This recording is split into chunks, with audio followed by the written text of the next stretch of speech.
मोक्षमार्गस्य नेतारं भेत्तारं कर्म भूभृतां ज्ञातारं विश्वतत्त्वानां वन्दे तद्गुणलब्धये।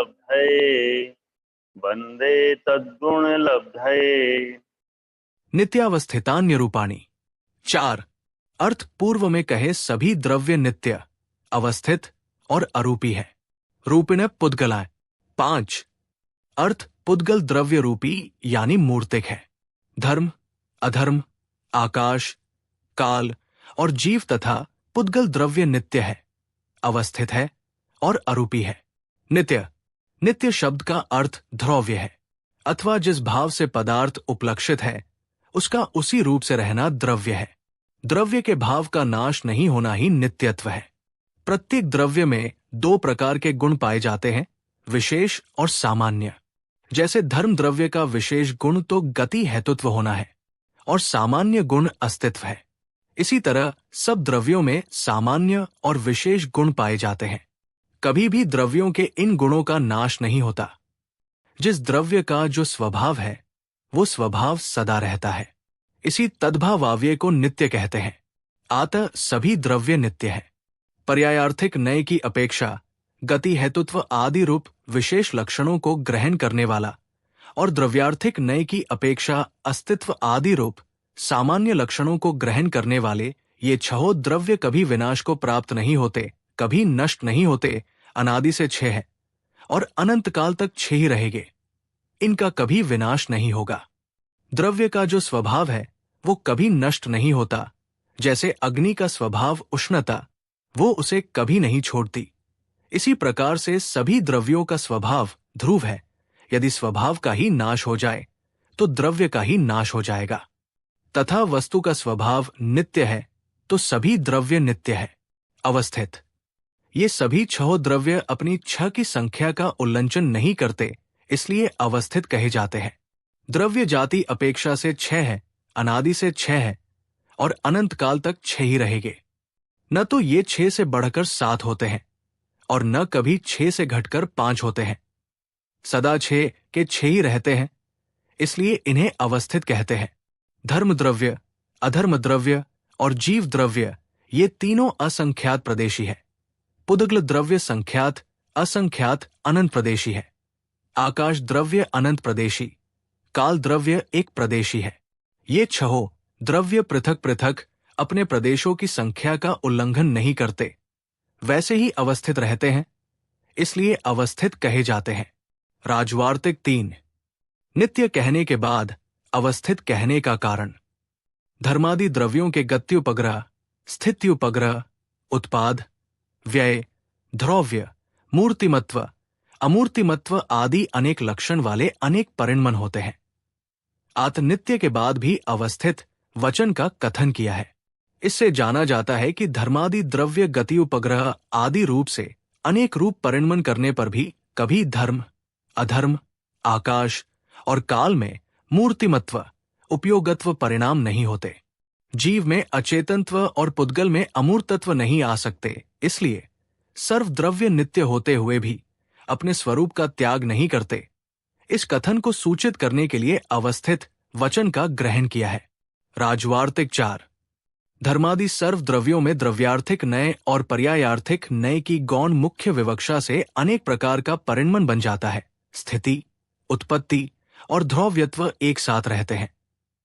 इसमें कोई विरोध नहीं है, अर्थात द्रव्यार्थिक नय की अपेक्षा नित्य और अवस्थित है और पर्यायार्थिक नय की अपेक्षा परिणमन होता है, इसमें कोई विरोध नहीं है। अथवा नित्य शब्द अवस्थित का विशेषण जाना जाता है। जैसे गमनागमन आदि अनेक क्रियाओं के करते रहने पर भी सतत प्रजल बकवास करने के कारण देवदत्त में नित्य बकवास करता है, ये व्यवहार कर दिया जाता है। उसी प्रकार बाह्य अभ्यंतर कारणों से उत्पादव्य होने पर भी धर्मादि पदार्थ कभी अपने अमूर्तत्व स्वभाव को नहीं छोड़ते आते हैं, इन्हें नित्य अवस्थित कहते हैं।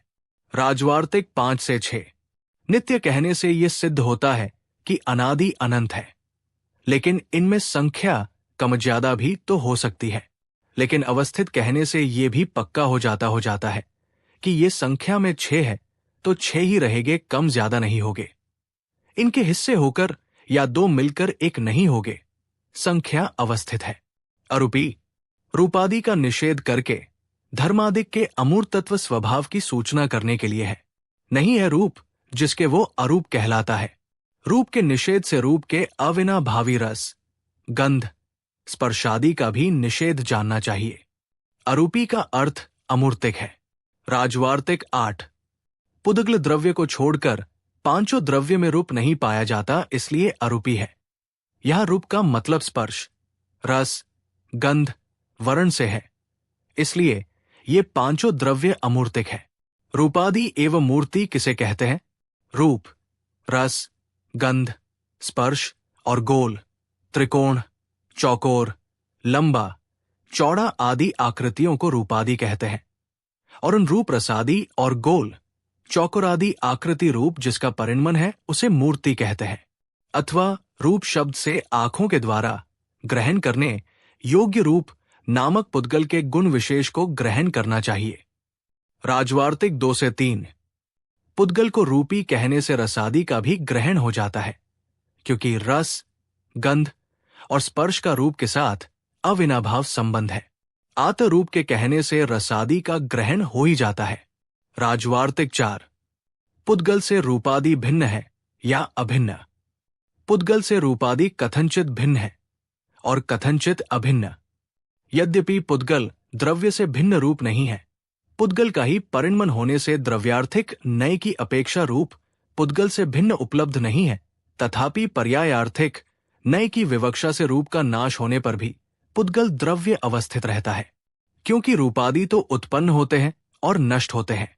जैसे आम का हरा रूप नष्ट हो गया और पीत वर्ण की उत्पत्ति हो गई, परंतु पुद्गल द्रव्य न नष्ट होता है और न उत्पन्न होता है। द्रव्य अन्वयी है, सर्व पर्यायों में रहता है। रूपादि गुण व्यतिरेकी है, द्रव्य की सब पर्यायों में नहीं रहते। इत्यादि कारणों से रूपादि गुण पुद्गल द्रव्य से कथनचित भिन्न है एवं कथनचित अभिन्न। द्रव्य 2 प्रकार के होते हैं, जीव द्रव्य, अजीव द्रव्य। जीव द्रव्य जिसमें दर्शन, ज्ञान रूप चेतना पाई जाती है, वो जीव द्रव्य है। अथवा जो जीता था, जी रहा है एवं जिएगा, उसे जीव कहते हैं। जीव द्रव्य 2 प्रकार के होते हैं, रूपी जीव, अरूपी जीव। रूपी जीव रूपी पुद्गल से संबंध सहित संसारी जीव रूपी जीव है, यानी हम सब। ये जो शरीर है, ये ज्ञानवर्णादि द्रव्य कर्म, शरीर नो कर्म, ये सभी रूपी पुद्गल स्कंध है और जीव इनके संबंध सहित है, इसलिए हम सभी संसारी जीव रूपी है, कर्म बंधन सहित है। अरूपी जीव सर्व कर्म, नौकर्म से रहित होना अरूपी जीव की पहचान है। जैसे सिद्ध भगवान, ये वास्तव में वर्तमान पर्याय में अभी भी अरूपी है। हम सब स्वभाव से रूपी है और पर्याय से अरूपी, लेकिन सिद्ध भगवान स्वभाव से भी अरूपी है और पर्याय से भी अरूपी है।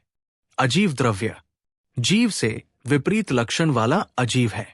अजीव द्रव्य में पुद्गल, धर्म, अधर्म, आकाश, काल, ये 5 द्रव्य आ जाते हैं।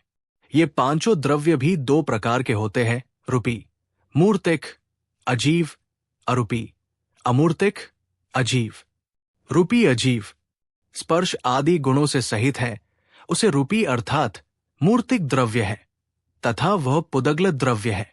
जहां रूप पाया जाता है वहां अन्य तीनों स्पर्श, रस, गंध भी जरूर होते हैं। अर्थात चारों में जहां एक भी लक्षण होगा तो वहां चारों लक्षण होंगे। अरूपी अजीव जो स्पर्श आदि गुणों से रहित है, उसे अरूपी अर्थात अमूर्तिक द्रव्य है। वे धर्म, अधर्म, आकाश और काल द्रव्य है। पुद्गल के परमाणु और स्कंध रूप अनेक भेद है। पुद्गल परमाणु से जुड़कर बड़े बड़े स्कंध बनाते हैं और उनमें से परमाणु टूटकर छोटे स्कंध भी बनते हैं।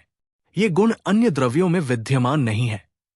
जैसे 2 जीवों जुड़ते नहीं, आकाश, धर्म और अधर्म द्रव्य बड़े हैं किंतु छोटों में खंडित नहीं होते, काल द्रव्य के अणु भी परस्पर जुड़कर स्कंध नहीं बनाते हैं। जीव और पुद्गल के मर्तिकपने में अंतर। जीव को वास्तव में स्वाभाविक दृष्टि से देखे तो जीव त्रिकाल अमूर्तिक ही है, किंतु व्यवहार नए से देखने से संसार अवस्था में जीव कर्म बंधन से सहित है, तो उस जीव को मूर्तिक कहते हैं, क्योंकि कर्म बंधन भी मूर्तिक है। शरीर मूर्तिक है, नौकर्म मूर्तिक है, ज्ञानवनादि कर्म भी मूर्तिक है तथा इन सब का आवरण जीव पर चढ़ा हुआ है, तो इनकी संगति के कारण जीव को व्यवहार नए से मूर्तिक कहा जाता है। किंतु निश्चय नए से जीव अमूर्तिक है। यहां बंध की अपेक्षा से जीव को मूर्तिक कहा है, लेकिन स्वभाव की दृष्टि से जीव अमूर्तिक ही है। पुदग्ल जो मूर्तिक है वो स्वभाव से भी मूर्तिक और निश्चय से भी मूर्तिक है, क्योंकि पुदग्ल में स्पर्श, रस, गंध और वर्ण त्रिकाल पाए जाते हैं, इसलिए मूर्तिक है। जीव और धर्माकाश काल के अमूर्तिकपने में अंतर। अमूर्तिकपने की अपेक्षा ये सभी समान है, कोई अंतर नहीं है। चाहे जीव हो या धर्म, अधर्म, आकाश, काल हो, सभी समान है, क्योंकि इनमें स्पर्श, रस, गंध और वर्ण नहीं पाया जाता, इसलिए पांचों द्रव्य अमूर्तिक है, अरूपी है। तत्वार्थ सूत्र अध्याय 5 सूत्र 4 से 5 से द्रव्यों का नित्य और अवस्थित होना तथा अरूपी द्रव्य की व्याख्या पूरी हुई। जिन वाणी माता की जय।